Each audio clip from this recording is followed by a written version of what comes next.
Hello everyone, welcome to another edition of Pete's CD and Vinyl World. Today I'm going to go over some recent vinyl finds and CD finds I've picked up recently. I wanted to um, do mine a little different than most videos that are out there. A lot of people just do their recent finds and they just show them when they get them and they don't really do a review of the album. I just wanted to do mine a different way. I wanted to show mine and just give a quick review of them after I've listened to them. So it might take some time in between these type of videos because I'd rather uh, get a few albums between 5 and 10 and then do a quick review on each one rather than just showing them. And let's get started. So the first one is a CD called Teaser from Tommy Bolin. Tommy Bolin, best known for replacing Ritchie Blackmore in Deep Purple. This album came out, I believe it was around the same time as Come Taste the Band, the one album he played on. And the album is actually pretty good. It's not an instrumental album, surprisingly. There's two instrumentals on it, but the rest of the album he sings on. He's a pretty good singer. And his playing is really well. Plays really well on the album. Wouldn't say he's in Ritchie Blackmore's style at all. More of, I would say, almost a jazz fusion combined with rock. But the album is pretty good. I had always heard about this album. I never owned it. And in fact, one of the songs, Wild Dogs, was played live by Deep Purple on that tour. And it's on their last concert in Japan album. So I highly recommend this. And on to the next one. Actually, before I go on, just want to say I pick up a lot of CDs and albums at Goodwills, Salvation Army, thrift stores, and there's a lot of good record stores near me. So I can get a lot of stuff fairly reasonable. So it gives me a good opportunity to pick up stuff and just try it out or see how it sounds. And you know, if it's a newer band I like, of course I'll buy the new copy of it. But I do like finding a lot of stuff used and in good condition. I prefer to find original copies of stuff, I guess, than newer reissues. That's just me. I mean, I will buy reissues if it's got something or if it's a limited edition, something like that. But moving on is Michael Bolton.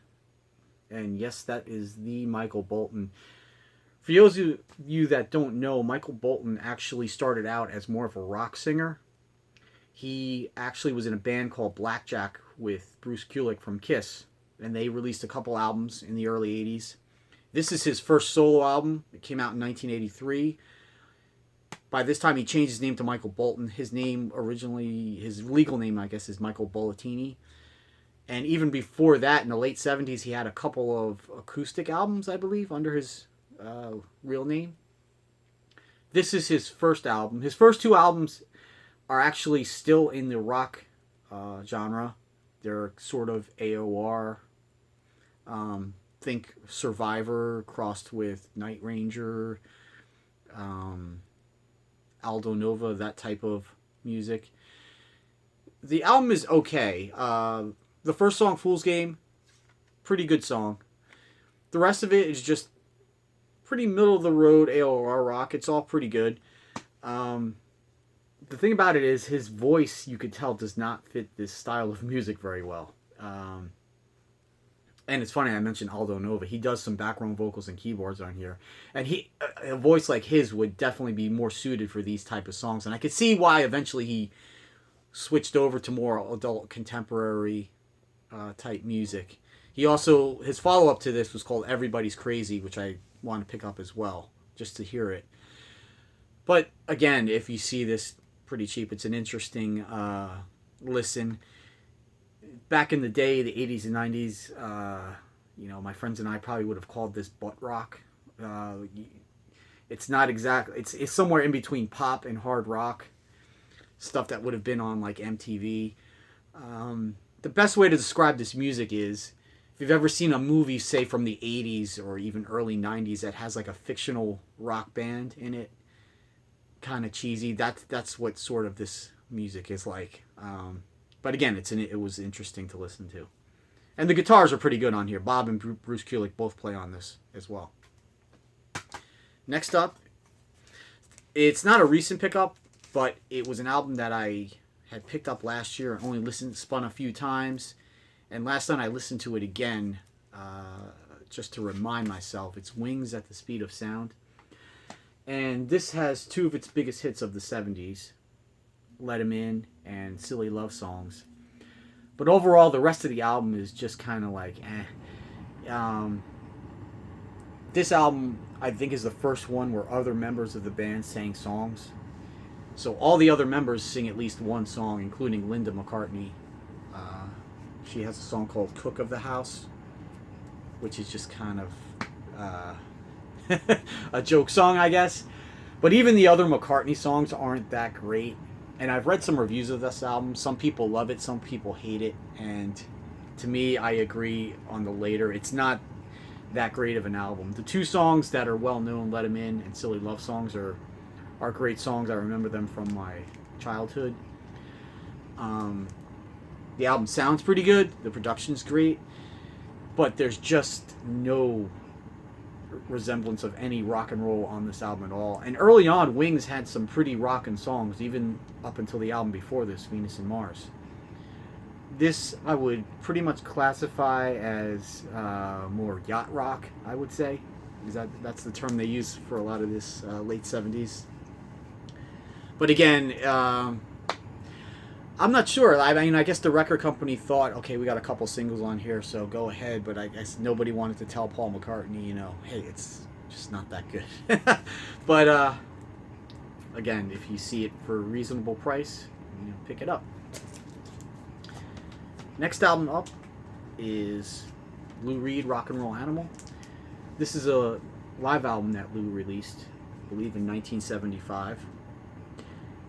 And what's cool about this album, actually it came out in 74, has Steve Hunter and Dick Wagner, who went on to become, actually, the rest of the band. This is basically the band that played on Alice Cooper's Welcome to My Nightmare and Lace and Whiskey. So they were his backing band from 75 through 78.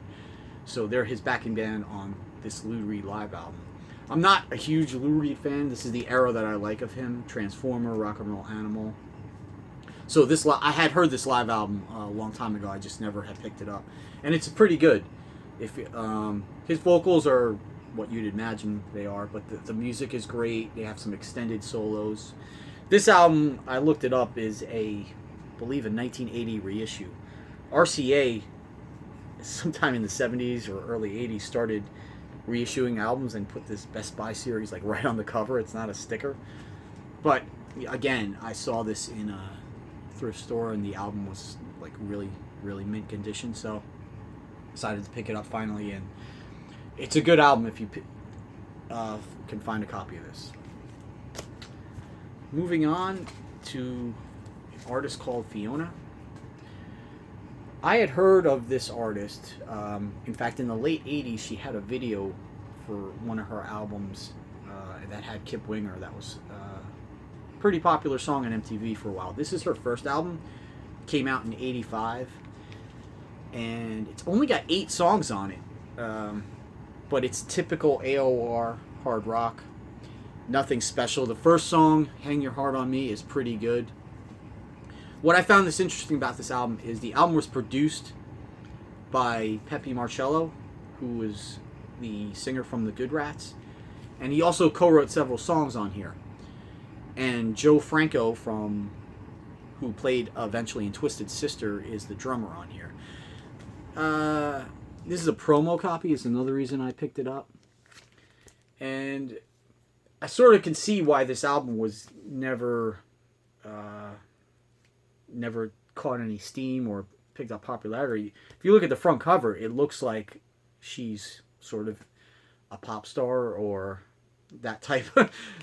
But on the back, you could see she's got her leather jacket on. They should have used this on the cover, a shot like this, because if you see this, any rock fan would think, oh, this is just a Madonna ripoff or a teeny bopper. But she's a pretty good singer, and I had never heard it before, so I decided to just pick it up. Like I said, for $1, you can't go wrong. Next album is by Merle Haggard. It's called My Farewell to Elvis. This album shortly came out after Elvis's death, and Merle Haggard had played with Elvis, I believe, early on in the 50s as one of his backup guitar players. So he has one original song on here called From Graceland to the Promised Land as a tribute to Elvis, and the rest are covers.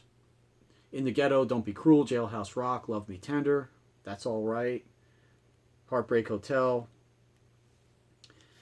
And I thought Merle Haggard was more of the sort of the outlaw country type, like Waylon Jennings or Johnny Cash. That's the type of country I like. I'm not a huge country fan. But the album itself is pretty lightweight, very, there's no edge to it at all. And he even uses the Jordanaires, which are Elvis's background singers, but he uses them way too much. So the covers on here sound more like something that would be on, like, the Lawrence Welk Show or something hokey like that. I was hoping for something a little more, not rockin', but just something with more of that country outlaw edge. I have to say, Jailhouse Rock and Blue Suede Shoes have pretty good guitar solos, I'm assuming, from him. So, in that sense, I guess those two songs are worth it alone. So, I saw this with the shrink on it, and the album was like mint. So, again, for $1, you can't go wrong with this if you pick it up just out of curiosity. Next one is an album by Daryl Stuermer, or Strumer. I'm not exactly how to short his name. If you don't recognize him, you will if you are a fan of Genesis. He is Genesis and Phil Collins' solo touring guitar player from the late 70s on. In fact, I think he's still touring with Phil Collins today. I never knew he had any solo albums out. So, again, I saw this at Salvation Army, I think. And it is a promo copy, and the album was like mint. So for $1, I figured I'd check it out. It's an instrumental album. I would say it's in between sort of jazz, fusion, and rock. And also who plays on this album is Lee Sklar, I think is how you say his name. You'll recognize him as the bass player with the long gray beard. He plays with Stevie Nicks and James Taylor and some other guys. I'm sure you've seen him in videos before. The album's pretty good. It's, like I said, it's sort of jazz fusion type combined with rock. The solos are good. I don't want to say it's... I would say stuff that would be on soundtracks. Nothing like too memorable, but like I said, the musicianship, production's pretty good itself. And on the inner sleeve, actually, Phil Collins does a long essay about this album, which is pretty cool as well. But like I said, I never even knew he had any solo albums, so it was an interesting find. When you go to these thrift stores and Goodwills and stuff, 99.9% of the albums they have are polka, other stuff that nobody seems to want, polka, stuff like that. A lot of Barry Manilow, Barbra Streisand, but then you see something in the middle of it like this. It's like, how did this get into somebody who's collecting all those type of albums? It just blows your mind. And my last one is Robin Trower Live. This is, I think, considered one of the great live albums of the 70s. I was not too familiar with Robin Trower besides To the Rolling Stones and The Eagle Has Landed. The Eagle's Land is not even on this, but To Rolling Stone is. It's a three-piece power trio, pretty bluesy and sort of like the Johnny Winter type vein. I know this is considered one of the great live albums of the 70s, but I wasn't too blown away by it as other people have. Again, maybe at that point in time, if I had heard it, I would have been more impressed with it. I have to listen to it a few more times, I think, to get a better grasp on it. But it is very good from what I've heard the couple times I listened to it, so I do recommend it.